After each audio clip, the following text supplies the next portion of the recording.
दुष्ट शिष्य।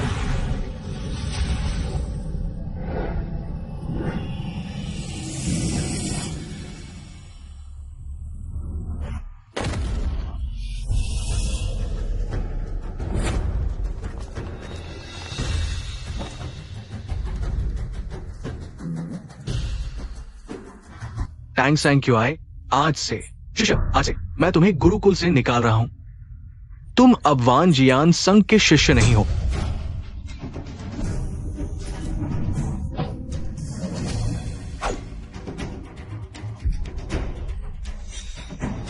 टैंग सैंक्यूआई, तुमने नाटक किया और मुझ पर हाथ उठाया। सांक्यू, यह आखिरी काम पूरा करो, फिर संघ छोड़ सकते हो।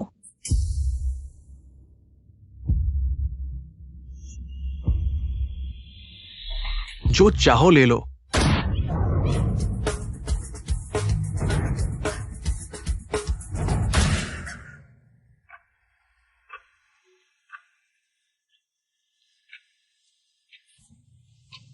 सांक्यू, मुझे मत कोसो। संघ का मामला गंभीर है, सिर्फ मुर्दा राज नहीं बताएगा।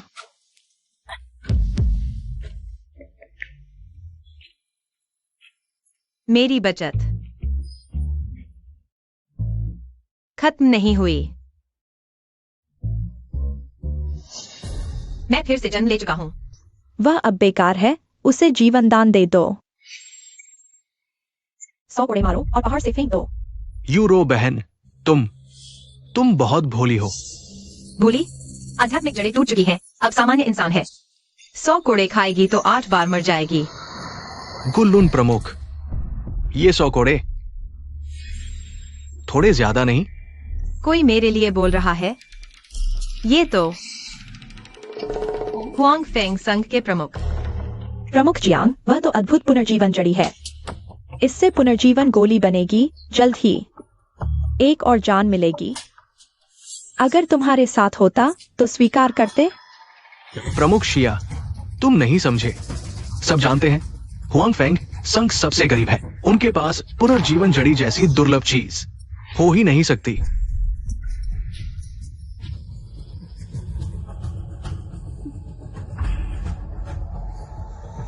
टैंग सैंक्यूआई, तुम्हारे बहाने नहीं चलेंगे। ये पुनर्जीवन जड़ी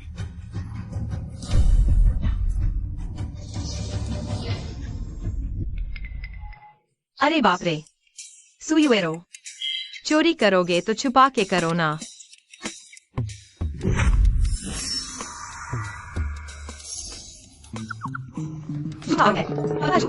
गुरु, उसने मेरी जड़ें तोड़ी, मैंने थप्पड़ मारा, क्या हुआ? सांक्यू, मैं जानता हूं तुम मुझसे नफरत करती हो। चाहे एक और थप्पड़ मारो। सब गवाह रहना, उसने खुद कहा मारने को। सांक्यू, छोटी बहन टैंग सैंक्यूआई, तुमने फिर हाथ क्यों उठाया? यह तो बहुत बड़ा अन्याय है। यह थप्पड़ मैंने गुड़ पार्टी के नेता की तरफ से मारा है। मेरी तरफ से मारा? गुड़ पार्टी के नेता। यह मामला छोटे स्तर पर कहें तो सुयुएरो ने साथी को फंसाया, साथी को नुकसान पहुंचाया। बड़े स्तर पर कहें तो यह गुड़ पार्टी के नेता का अपमान है, पूर्वजों का अपमान है। यह 4 संप्रदायों की शर्म है, वान जियान संप्रदाय की शर्म है। उसने वान जियान संप्रदाय को हमेशा के लिए शर्म के खंभे पर टांग दिया। सुयुएरो ने अकेले किया ये काम। ये कैसे वान जियान संप्रदाय की शर्म बन गया? ठीक है, जब वापस मिल गया है तो बड़ी बात को छोटा करो, छोटी बात को खत्म करो।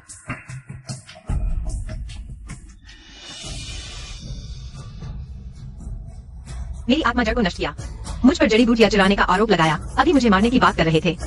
अब कुछ हुआ ही नहीं ऐसा मान लिया जाए। यह सचमुच अनुचित है। ये पुनर्जीवन जड़ी बूटी वास्तव में सुयुएरो की गोद से गिरी थी। गुड पार्टी के नेता गुलुन, मैं तुम्हें नहीं कह रहा, लेकिन तुम साफ तौर पर इस छोटी लड़की को परेशान कर रहे हो। कोई आश्चर्य नहीं कि कोई चोरी कर रहा है। कह सकते हैं कि ऊपर से नीचे तक गलत है। तुम संप्रदाय की हवा गलत है। इसे बढ़ावा नहीं देना चाहिए। लानत है। यह पुनर्जीवन जड़ी बूटी मेरे पर्स में कैसे आई? कृपया जियांग पार्टी के नेता से पूछें। अगर आपके साथ ऐसा होता तो क्या करते? तो स्वाभाविक रूप से इसकी पूरी तरह से जांच करें, किसी को भी नहीं छोड़े।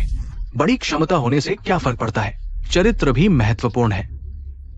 जियांग पार्टी के नेता, आप वास्तव में उच्च चरित्र और शुद्ध नैतिकता के हैं, जैसे कि देवदार के पेड़, विशाल हृदय वाले, महान गरिमा और प्रतिष्ठा वाले।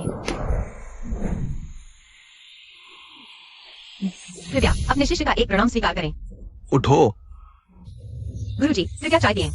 बुरा हुआ, इस लड़की के चक्कर में फंस गया। मुझे इतनी प्रशंसा से भर दिया कि मैं खुशी से झूम उठा। फिर अचानक शिष्य बनाने का प्रयास, और मैंने बिना सोचे कह दिया, थैंक यू आई। तुम्हारा क्या मतलब है? मेरे सामने किसी और को गुरु बना रहे हो। इस छोटी लड़की में कुछ तो है। गुड पार्टी के नेता, मत भूलिए, आपने मुझे संप्रदाय से निकाल दिया था। मैं किसी और को गुरु बनाऊं तो क्या हुआ? हास्यास्पद, जिसे मैं नहीं चाहता। क्या जियांग पिताश्री उसे लेने की हिम्मत करेंगे? गुरुजी, वे आपको नीचा दिखा रहे हैं। वह आपको क्या सिखा सकता है? गुरुजी, क्या आप यह सहन कर सकते हैं? तांग सान क्यू, आज से तुम मेरे हुआंग फैंग संप्रदाय के शिष्य हो और मेरे जियांग शुन तियान के विशेष शिष्य।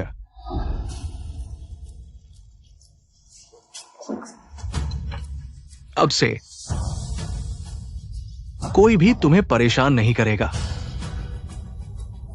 कृपया स्वीकार करें। शिष्य का प्रणाम। गुरुजी, बस करो, मेहनत से अभ्यास करो, अपनी उत्कृष्ट आध्यात्मिक जड़ों को बर्बाद मत करो। 1 महीने बाद संप्रदाय की महान प्रतियोगिता है। जीतने वाले शिष्य उत्कृष्ट 10,000 आध्यात्मिक पत्थर और दिव्य खजाने प्राप्त कर सकते हैं। कृपया मुझे निराश मत करो। शिष्य निराश नहीं करेगा।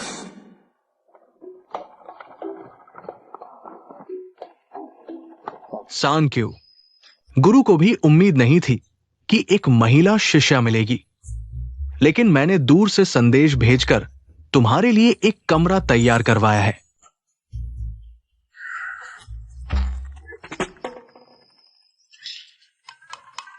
गुरुजी, क्या यह हमारा घर है? दरअसल संप्रदाय मितव्ययिता को प्रोत्साहित करता है।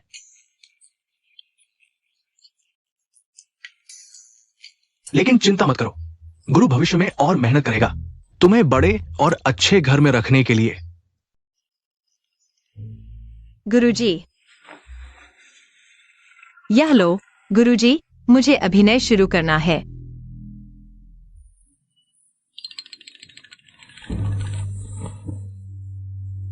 शिष्य, तुम क्या हुआ? अरे, मेरे 5 शिष्यों में तुम मुझे सबसे ज्यादा पसंद हो क्योंकि तुम सबसे प्रिय हो। क्या तुमने अभी उसे पहचाना है? तुम कुछ नहीं समझते, मैं उससे पहली मुलाकात में ही जुड़ गया। इस जन्म में वो मेरी सबसे प्यारी शिष्या है। गुरुजी, चिंता मत करो, मेरी आध्यात्मिक जड़ें निकाल दी गई हैं और मुझे गंभीर चोट लगी है। मौत के मुंह से लौटा हूं। मैं वास्तव में मरा नहीं हूं। गंभीर चोट? अभी जिसने मुझे मारा वह कौन था? गुरुजी, मुझे पहाड़ से जाना है। मुझे वैद्य को ढूंढना है। क्या बात है तांग सान क्यू, हर बात में मुझे धमकी दे रही है।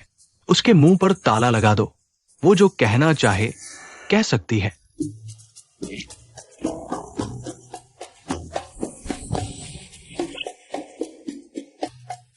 ले लो। नहीं नहीं नहीं, ये तुम्हारा है। गुरुजी, मेरा आपका ही है। फिर भी मैं अभी अभ्यास नहीं कर सकता। 1 महीने बाद संप्रदाय की बड़ी प्रतियोगिता है। बेहतर होगा कि हमारे साथी अपनी क्षमता बढ़ाए। अगर हमारा संप्रदाय पहला स्थान हासिल कर ले तो हमारी किस्मत खुल जाएगी। ये मूर्ख बच्चा, पहला स्थान इतना आसान नहीं होता। इतना आसान नहीं होता। हमारे हवांग फेंग संप्रदाय का सबसे अच्छा प्रदर्शन 3रा स्थान रहा है। वो भी बहुत अच्छा है। कुल 4 संप्रदाय है और हम चौथे नहीं रहे। ये असल में वो क्योंकि उस साल प्रतियोगिता में सिर्फ 3 संप्रदायों ने हिस्सा लिया था। हे भगवान, क्या सुंदर युवक है। यूशो संप्रदाय के जानवर उत्तेजित हो गए थे, इसलिए वे नहीं आ पाए। चौथे। पहले तो ठीक था, लेकिन अब इतना प्यारा सा बच्चा भी है जिसे खाना पीना चाहिए। संप्रदाय के पास पैसे कहाँ हैं? गुरुजी, मेरा पेट छोटा है, मैं ज्यादा नहीं खाती। कोई बात नहीं। गुरुजी, ये मैंने पहाड़ के नीचे लोगों की मदद करके कमाए हुए स्पिरिट स्टोन है। इसे उसके खाने पीने के लिए इस्तेमाल कर लो।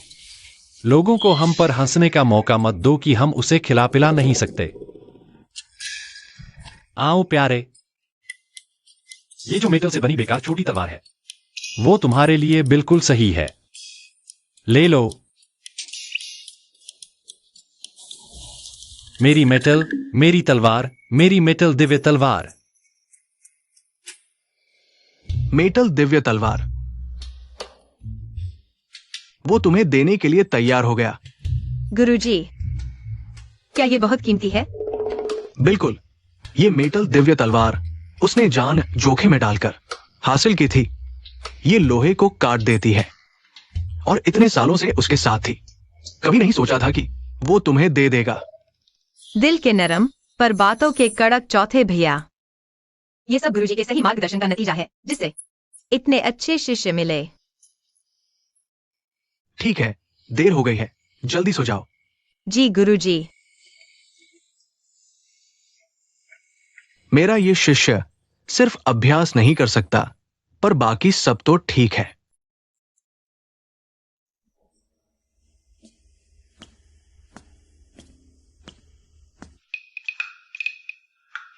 लगता है कमरे को सजाने में भी मेहनत की है।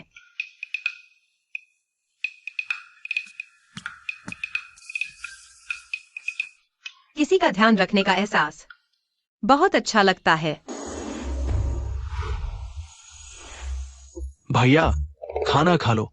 फिर आलू तल रहे हैं। ये पहले से ही मंदिर में खाने के लिए आखिरी चीज है। आंसुओं ने आलू के पकौड़े को गीला कर दिया, मसालेदार और तीखा।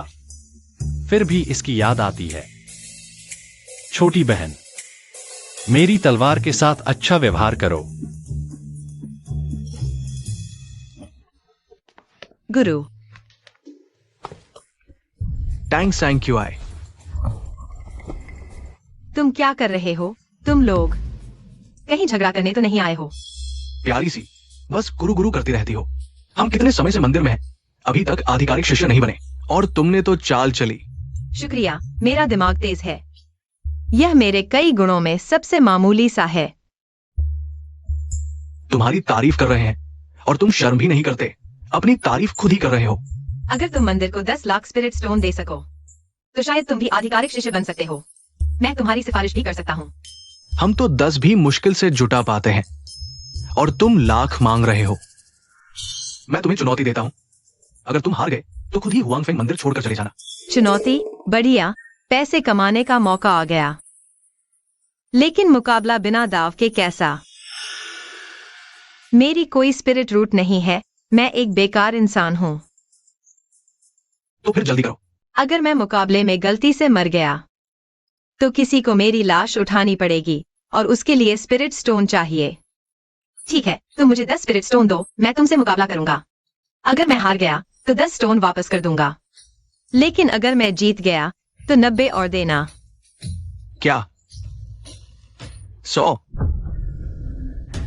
भाई फेंग्यून, हिचकिचाओ मत, बस 10 ही तो है। वैसे भी वो हार जाएगी, बुरा नहीं होगा। हम जो देंगे वापस ले लेंगे। ठीक है, मैं तुम्हें चुनौती देता हूं। ये लो, बिल्कुल 10 स्पिरिट स्टोन। जल्दी आओ, नई प्यारी सी लड़की भाई फेंग्यून से मुकाबला करने वाली है। किसका किससे मुकाबला है? भाई को प्रणाम। नहीं बेकार। अरे नहीं, छोटी बहन मुकाबले में चली गई। बिना स्पिरिट रूट वाली प्यारी सी लड़की मुकाबले में चली गई। नहीं, मुझे देखने जाना होगा। मेरा इंतजार करो।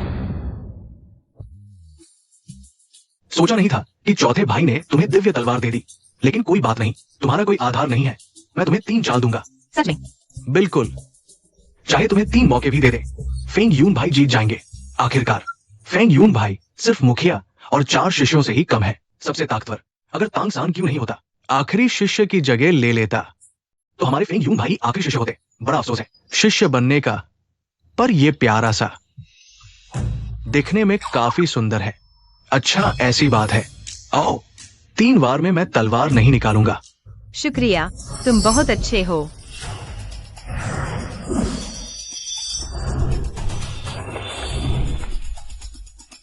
पहला वार।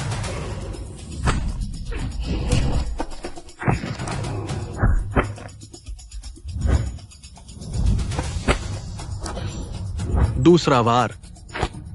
लगता है तांग सान क्यों की मौत तय है। कफन का खर्चा, सच में कफन का खर्चा होगा। फेंग यून भाई, अब तुम्हारी बारी है।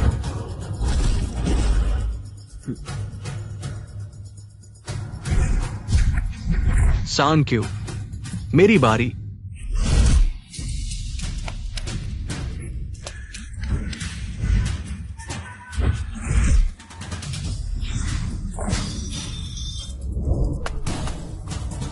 प्यारे, सावधान।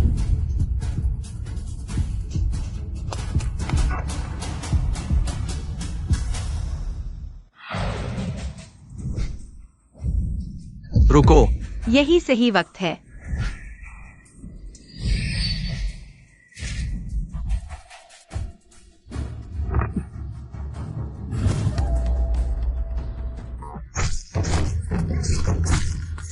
हो दो। दर्द हो रहा है। नहीं नहीं, बस बस, रुक जाओ। तुम क्या करना चाहते हो?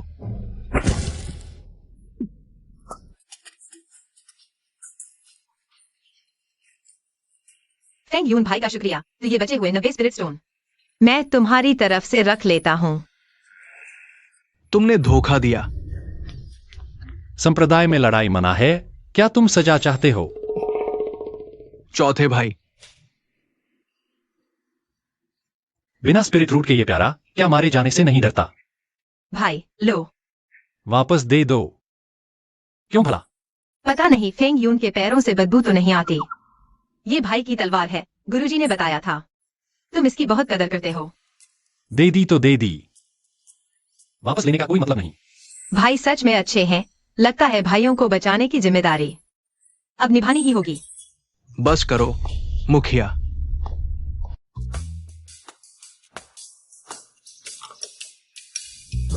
गुरुजी, ये अभी गर्म है, गर्मा गर्म खाइए।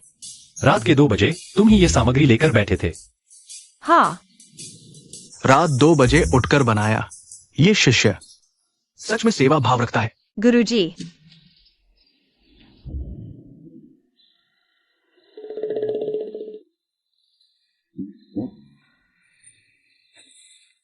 गुरुजी को डर है कि फेंग यून मुझसे नाराज न हो जाए। खास तौर पर दवा देने को कहा। फेंग यून भाई, लो, जख्म गहरा नहीं है, जल्दी ठीक हो जाएगा। तुम मुझसे नाराज नहीं, बल्कि सुनहरी मरहम भी दे रहे हो। फेंग यून भाई, मैं तो इस परिवार का हिस्सा बनने आया हूँ। आपको चिंता करने की जरूरत नहीं है कि गुरुजी पक्षपात करेंगे। हम सभी हुआंग फेंग क्लान के सदस्य हैं। मैंने संकीर्ण सोच दिखाई। आगे से कोई बात हो तो बताना। हाँ। फेंग यून, प्रधान, आप हुआंग फेंग क्लान में 5 साल से हैं, फिर कैसे सान क्यू से भी नहीं जीत पाए? पर यह तो स्वाभाविक है। सान क्यू की आध्यात्मिक जड़ें तो नहीं है, पर वो बहुत चतुर है। तुम्हारा उससे हारना तो समझ में आता है। हीन भावना मत पालो, लेकिन आगे और अभ्यास करना होगा। जी प्रधान, इस बार के क्लान प्रतियोगिता में 7 लोग चाहिए। तुम लोग जल्दी से अभ्यास करने जाओ। जी प्रधान। बिटिया, मेरे साथ आओ।